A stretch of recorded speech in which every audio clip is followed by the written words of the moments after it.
नमस्कार। आप सभी का स्वागत है किस्से और कहानियों में टेल्स फ्रॉम दी हार्ट। आज हम देवशयनी एकादशी के बारे में बात करेंगे। देवशयनी एकादशी कब है, पारण का समय, व्रत कथा, विधि आदि चीजों के बारे में बात करेंगे।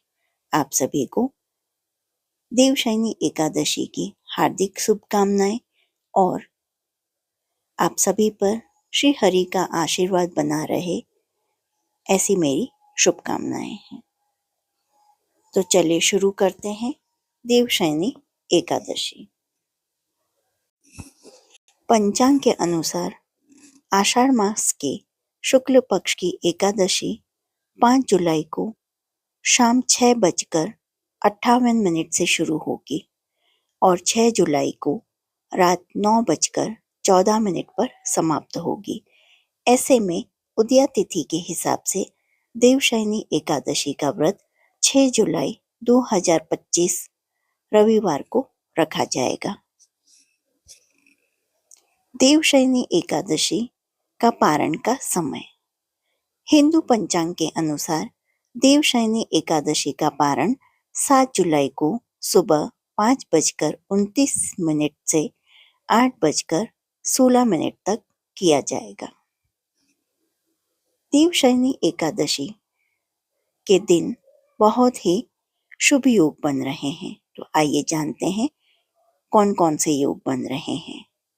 इस साल देवशयनी एकादशी पर त्रिपुष्कर रवि योग के साथ अनुराधा नक्षत्र का निर्माण हो रहा है।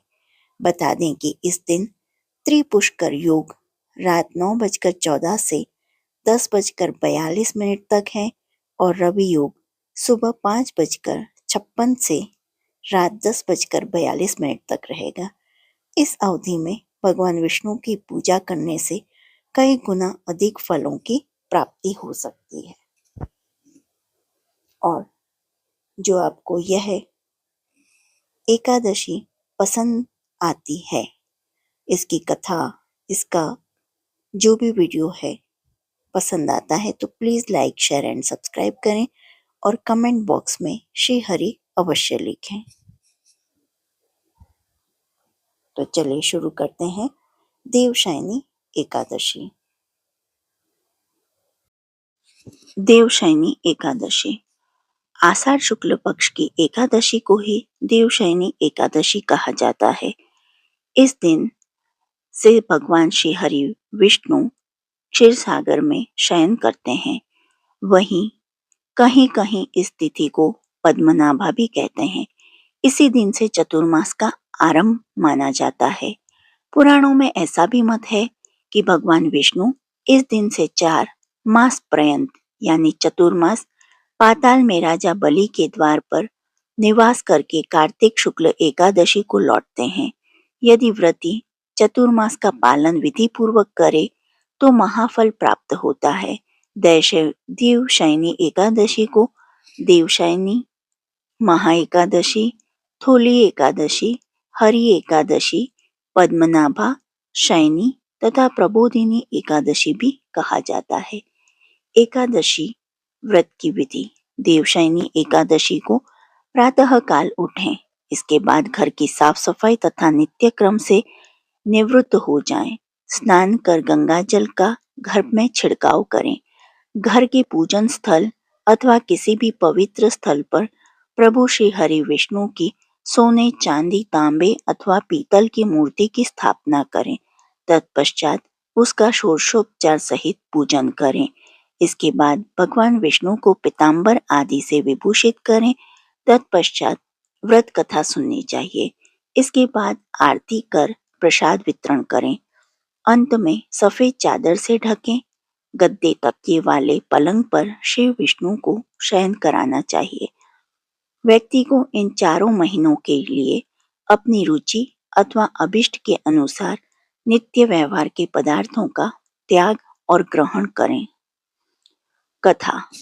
धर्मराज युधिष्ठिर ने कहा, हे केशव, आषाढ़ शुक्ल एकादशी का क्या नाम है? इस व्रत के करने से की विधि क्या है? किस देवता का पूजन किया जाता है? श्री कृष्ण कहने लगे, हे युधिष्ठिर, जिस कथा को ब्रह्मा जी ने नारद जी से कहा था वही मैं तुमसे कहता हूँ।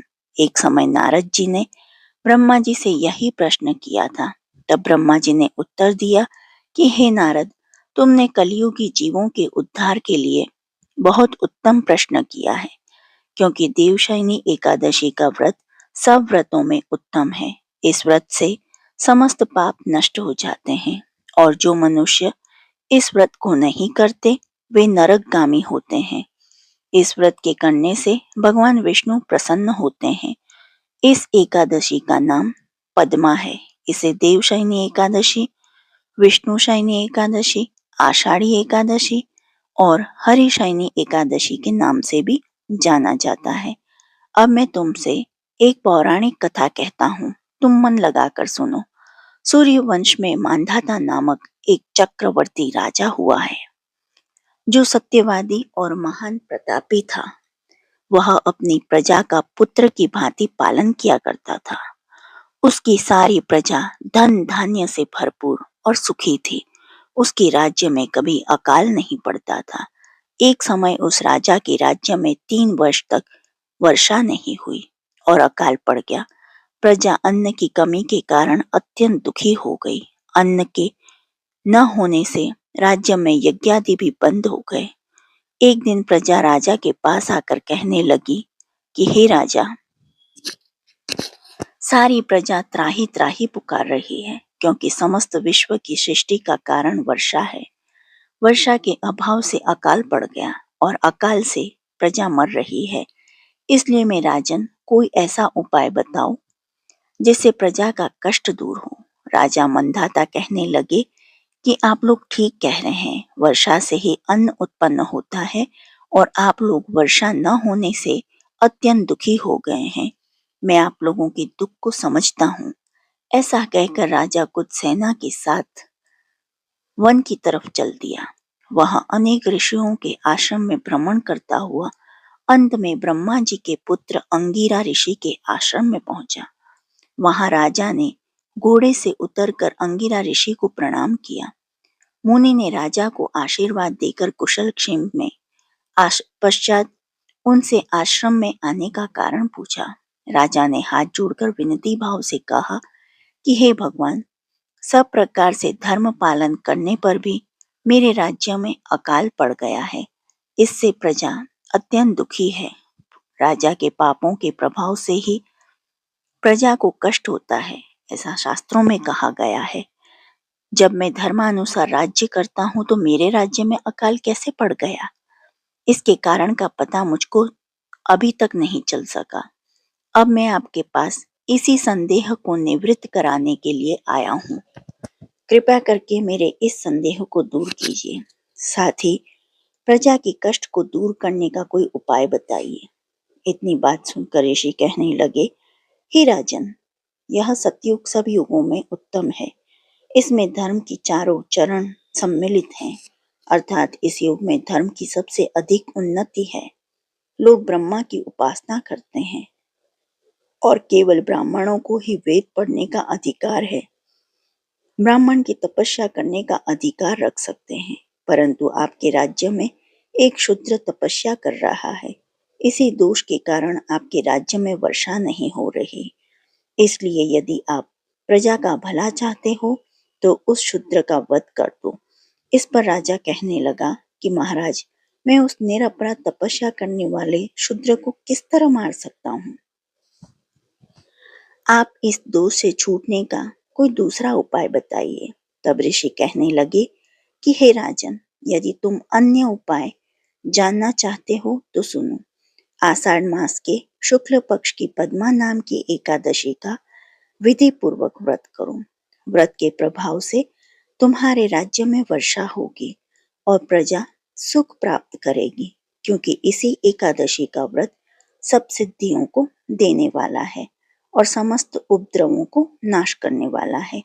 इस एकादशी का व्रत तुम प्रजा, सेवक तथा मंत्रियों सहित करो।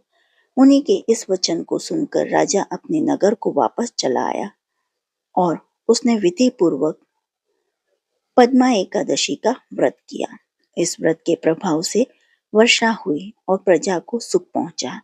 अतः इस मास की एकादशी का व्रत सब मनुष्यों को करना चाहिए। यह व्रत इस लोक में भोग और परलोक से मुक्ति को देने वाला है।